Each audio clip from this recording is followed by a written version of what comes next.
Hello दोस्तों, मेरा नाम है मयंक चौहान और आप सभी का मैं स्वागत करता हूं हमारे यूट्यूब चैनल में। और दोस्तों आज हमारी इंडियन ज्योग्राफी की 13th क्लास है। दोस्तों आज जो हम टॉपिक कवर करेंगे वो है soil in India, crop season और एग्रीकल्चर रेवोल्यूशन जो अब तक इंडिया में आ चुके हैं। देखिए दोस्तों, आज का जो हमारा पहला टॉपिक है वह सॉइल इन इंडिया, और इसमें हम सॉइल फॉर्मेशन को कवर नहीं करेंगे, ना ही हम जैसे आप पिक्चर में देख सकते हैं सोलर होराइजन को, हम इसको भी जो है वो कवर नहीं करेंगे। हम बेसिक पढ़ेंगे कि Indian council of agriculture research ने इंडिया में कितने टाइप की सॉइल जो है वो दी है। ठीक, तो दोस्तों देखिए सबसे पहली कैटेगरी जब हम देखते हैं तो वो बनती है एलुवियल सॉइल की। अब देखिए एलुवियल सॉइल, जैसा आप मैप में भी देख पाएंगे कि भारत के लगभग 24% लैंड का जो प्लेन एरिया है वो सारा का सारा जो है वो कवर करती है एलुवियल सॉइल। अब देखिए एलुवियल सॉइल बनी कैसे है, तो देखिए दोस्तों एलुवियल सॉइल जो है वो बनती है सेडिमेंट्स डिपॉजिटेड बाय रिवर्स, यानी जो भी रिवर्स है, या फिर वो पेरेनियल रिवर हो सकती है या फिर वो सीजनल रिवर हो सकती है, जो भी रिवर हैं जब वो सेडिमेंट को डिपॉजिट करती हैं अपने लोअर कोर्स में, तो उनकी वजह से जो प्लेन क्रिएट होते हैं और उनमें जो मैक्सिमम सॉइल मिलती है हमें वो मिलती है एलुवियल सॉइल। और इसीलिए आमतौर पे ये सैंड और क्ले से बनी हुआ करती है। अब देखिए ये जो है पोटैश और लाइम में दोस्तों रिच है, बट नाइट्रोजन और ह्यूमस जो सब्सटेंस है उसमें डेफिशिएंट है। अब देखिए ह्यूमस जो होता है वो बेसिकली ऑर्गेनिक मैटर होता है, ये बेसिकली होता है ऑर्गेनिक मैटर। ठीक, और आप देख भी सकते हैं दोस्तों कि एलुवियल सॉइल जो है वो खास तौर पे इंडस गंगा प्लेन में आपको मिलेगी। ठीक, उसके अलावा कोस्टल प्लेन जो है इंडिया के, वहां पे आपको ये देखने को मिलती है। ठीक, फिर बात करते हैं अगली सॉइल जो है वो है ब्लैक सॉइल। अब देखिए ब्लैक सॉइल की जो फॉर्मेशन है वो होती है वेदरिंग ऑफ डेक्कन प्लेटू। तो डेक्कन प्लेटू जो है वो वोल्केनिक मटेरियल से बना है और उसके जो वेदरिंग की वजह से जो है ये सॉइल फॉर्म होती है। अब देखिए इस सॉइल की खास बात है कि इसकी जो मॉइस्चर रिटेनिंग कैपेसिटी है वो सबसे ज्यादा है, जिसकी वजह से जो कि सिट्रस फ्रूट होते हैं, उसके अलावा कोर्स ग्रेन होती है और कॉटन, इन तीन के लिए ये बड़ी सुटेबल है करने के लिए। इसीलिए ब्लैक सॉइल याद रखिए दोस्तों कॉटन के लिए सबसे बेहतरीन है। तो दोस्तों कई बार सवाल आ चुका है कि कॉटन जो है वो सबसे अच्छी कौन सी सॉइल में होती है, तो याद रखिए वो है ब्लैक सॉइल। और ब्लैक सॉइल का दोस्तों एक और नाम है, इसको रगूर सॉइल भी बोला करते हैं।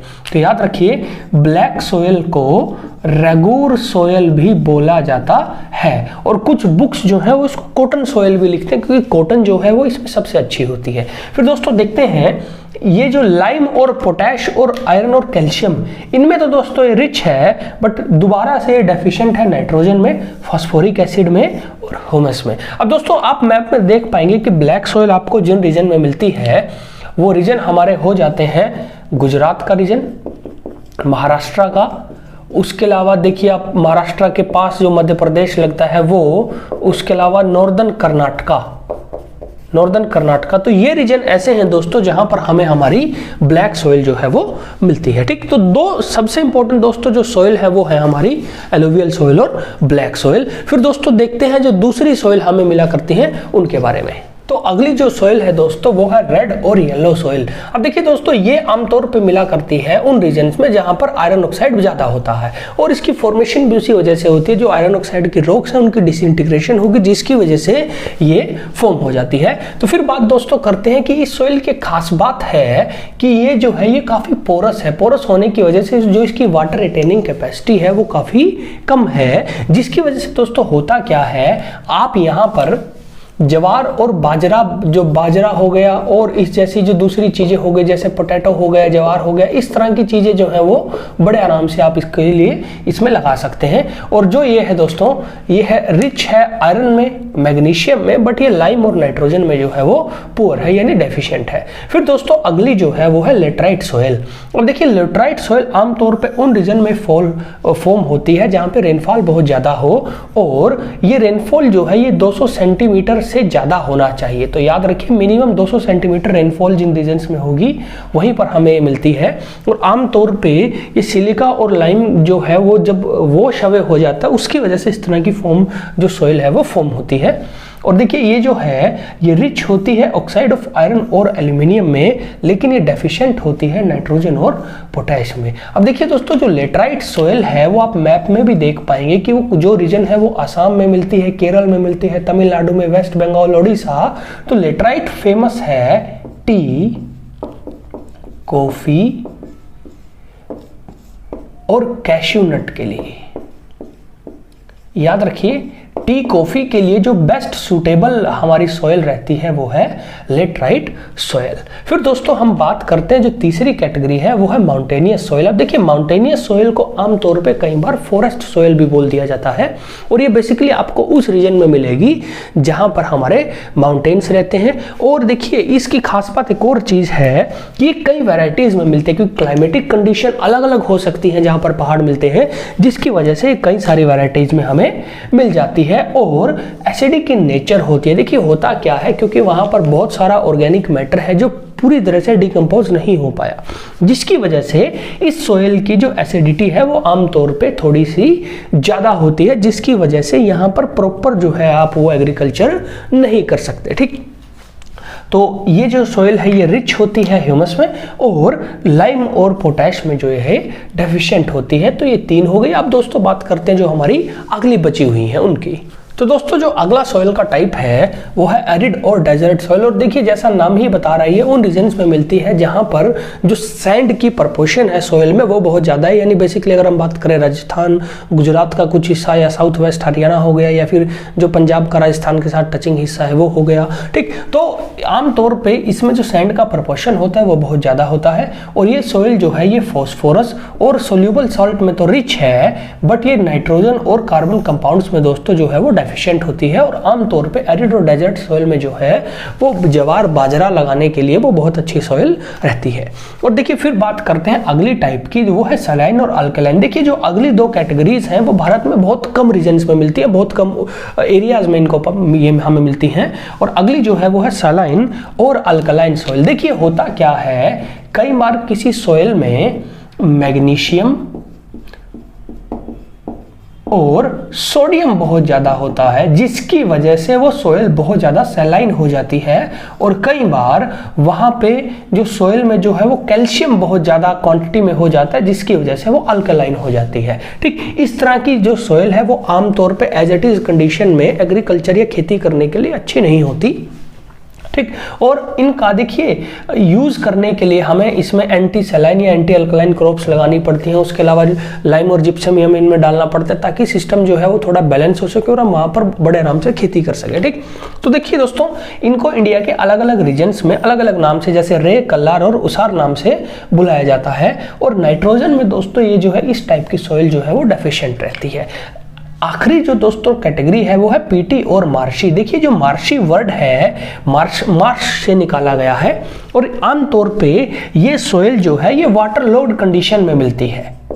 देखिए होता क्या है कि कुछ रीजन ऐसे होते हैं जहां पर ऑर्गेनिक मैटर ज्यादा होता है, बट वो एरिया जो है वो वाटर लॉक्ड रहता है, यानी वहां पे आसपास से जो है पानी बहुत ज्यादा टाइम इकट्ठा रहता है, जिसकी वजह से जो है पीटी और मार्शी सॉइल बन जाती है। और ये देखिए दोस्तों केरला में कोट्टयम और जो आलप्पुझा रीजन है वहां पे हम इसको जो है वो करी बुलाया करते हैं इस सॉइल को, और ये बहुत ज़्यादा सलाइन होती है। और फॉस्फेट और पोटैश में जो है दोस्तों वो पुअर या फिर डेफिशिएंट होती है। ठीक दोस्तों, तो ये हो गई हमारी सोइल जो हमें इंडिया में अलग अलग टाइप में मिलती है। फिर दोस्तों हम बात करते हैं हमारे अगले टॉपिक के बारे में, जो है भारत में कौन कौन से क्रॉप सीजन जो है वो हमें मिलते हैं और उसमें कौन कौन सी फसलें जो है वो उगाई जाती हैं। तो दोस्तों जब हम क्रॉप सीजन की बात करते हैं, बेसिकली देखिए हमने इंडिया में क्रॉप सीजन डिवाइड किया है अलग अलग क्लाइमेटिक कंडीशन के ऊपर बेस पे। ठीक, तो सपोज कीजिए कि स्टार्टिंग के कुछ महीनों में साल के जो क्लाइमेट है वो अलग रहता है, जो एंड के कुछ महीने हैं या बीच में है वो अलग रहता है। तो बेसिकली क्लाइमेटिक कंडीशन पे जब सोइल डिपेंडेंट हो जाती है, हमने उनको अलग अलग क्रॉप सीजन में डिवाइड कर दिया।